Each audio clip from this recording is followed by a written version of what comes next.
Good afternoon, friends. It's time for today's Farm and Ranch News, and it's a little snowy out here in Billings, but that's not slowing down the Montana Stockgrowers annual convention being held here at the Radisson Hotel and Montana Convention Center. And with me today is the current vice president, going to be the next president of the Montana Stockgrowers Association, Mr. Bryan Mussard. And Bryan, there's a lot of issues being discussed here this week in Billings, whether that's the new Trump administration, the effects that regulations having on our agricultural lifestyle, and the list could go on and on. But I particularly want to talk about today, you had the opportunity, you and Mr. Fred Wacker, who's on the board of directors, to go and talk with the Trump transition team in Trump Tower in New York City about the pick, about the Interior Secretary. Let's tell our folks at home how important it was for the Montana stockgrowers to be present in this transition for President-elect Trump. Well, sure, it was a great opportunity for us, Lane, to be able to get that close to the leadership of our country. And we had the opportunity. We figured we better take advantage of the opportunity. We were back there working on a branded beef program for Montana, and we said, well, we're there.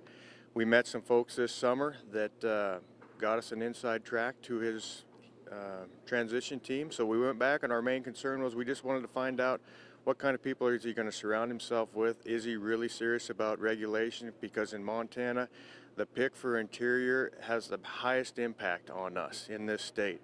At bison, brucellosis, the BLM, how we deal with those endangered species, and then on down to the EPA. And so that was real important to us. It was a very short meeting. We asked them who they were thinking about. They gave us 3 names, and we were very satisfied. And basically, the meeting was over. But they've got some really good people that are going to turn the Interior upside down and make it a more usable, agency for this country and for ranchers.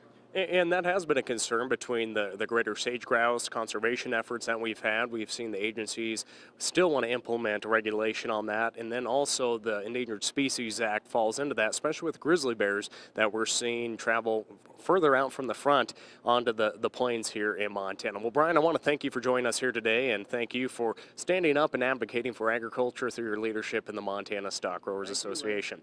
Well, there's a lot going on here tonight. We have our wrap-up banquet. We're going to be giving away a Ford pickup and also a Massey Ferguson tractor lease. There's a lot of other things going on, and we'll be having that here tonight at 6 p.m. at the Montana Convention Center.